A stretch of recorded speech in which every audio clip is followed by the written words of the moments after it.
News Andhra Pradesh రాజకీయాల్లో సంచలనం చోటు చేసుకుంది. జనసేన పార్టీ కీలక నేత బోనబోయిన శ్రీనివాస్ యాదవ్ను దారుణంగా హత్య చేసేందుకు పక్కా ప్రణాళికలతో కుట్ర పన్నిన వ్యవహారం వెలుగులోకి వచ్చింది. గత కొంతకాలంగా శ్రీనివాస్ యాదవ్తో తీవ్ర విభేదాలున్న వైసీపీ నేత నరేందర్ రెడ్డి ఈ హత్య కుట్రకు పథకం రచించినట్లుగా బయటపడింది.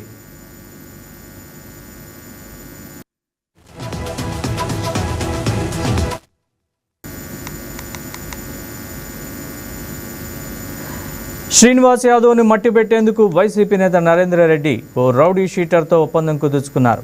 ఈ హత్యను పూర్తి చేయడానికి ఏకంగా 1.5 కోటి ఇచ్చేలా సుపారీ డీల్ మాట్లాడుకున్నారు. ఒప్పందంలో భాగంగా ఇవాళ ఉదయం వేళ బోనబోయిన శ్రీనివాస్ జిమ్కు వెళ్లే క్రమంలో ఆయనపై దాడి చేసి హత్య చేయాలని పక్కా స్క్రిప్ట్ సిద్ధం చేశారు. ఈ ప్లాన్ అమలు చేయడానికి సుపారీ గ్యాంగ్ ఇప్పటికే 2 సార్లు రెక్కీ కూడా నిర్వహించినట్లుగా తెలుస్తోంది.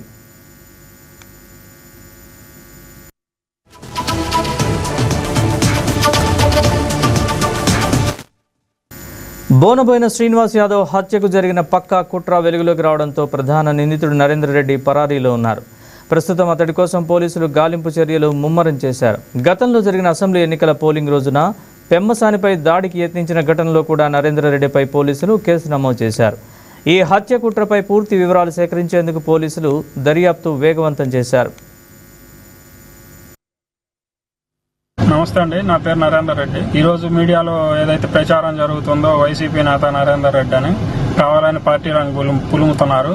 ఏదో కూటమి వాళ్ళు, టీడీపీ వాళ్ళు నా మీద ఎక్కువ యాక్షన్ తీసుకునేలా పోలీస్ డిపార్ట్మెంట్ ని ఫోర్స్ చేయించడానికి ఇవన్నీ చేస్తున్నారు. నాకు బోనబోయిన శ్రీనివాస్ కి ఎటువంటి సంబంధం లేదండి. 2024 వినాయక చవితి అప్పుడు వాళ్ళ కుర్రోళ్ళు ముందాగి 13-14 వేలు బిల్లు అయితే కట్టకుండా వెళ్తుంటే గొడవ పడ్డామని అదంతా దృష్టిలో పెట్టుకొని అతను కేశవ్ యాదవ్, బోనబోయిన శ్రీనివాస్ యాదవ్ ఇద్దరు కలిసి దీపావళి రోజు నా 7 ఏళ్ల కూతురు మీద తాగి బాంబులు వేపించారు, క్రాకర్స్.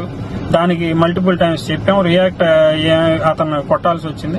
సరే, ఆ కొట్టిన దానికి నా మీద 40 మందిని పెట్టి దాడి చేశారు. రీసెంట్ గా జరిగిన కళావేదికల తోపులాట, గన్మెన్లను కొట్టడం, వీటన్నిటిని డైవర్ట్ చేసుకోవడానికి యాదవ్ రిలేటెడ్ రామచంద్ర యాదవ్ గారిని పిలిపించే సీఎం అనే ఇన్నర్ రింగ్ రోడ్ లో చేసిన ప్రోగ్రాము లోకేష్ గారు, పవన్ కళ్యాణ్ గారి దగ్గర అతనికి వచ్చిన నెగిటివ్ ని తొలగించుకోవడానికి ఇప్పుడేదో కష్టపడుతున్నాడు, పార్టీలో ఏదో హైప్ తెచ్చుకోవడానికి. అతని కోసం 1 కోటి రూపాయలు ఖర్చు పెట్టే కంటే నా పిల్లల కోసం నేను ఎలా బతకాలనే దానికి నేను ఉపయోగించుకుంటా. నా 1 కోటి రూపాయలు ఉంటే ఈ పగలకి ప్రతీకారాలు నాకు సంబంధం లేదండి.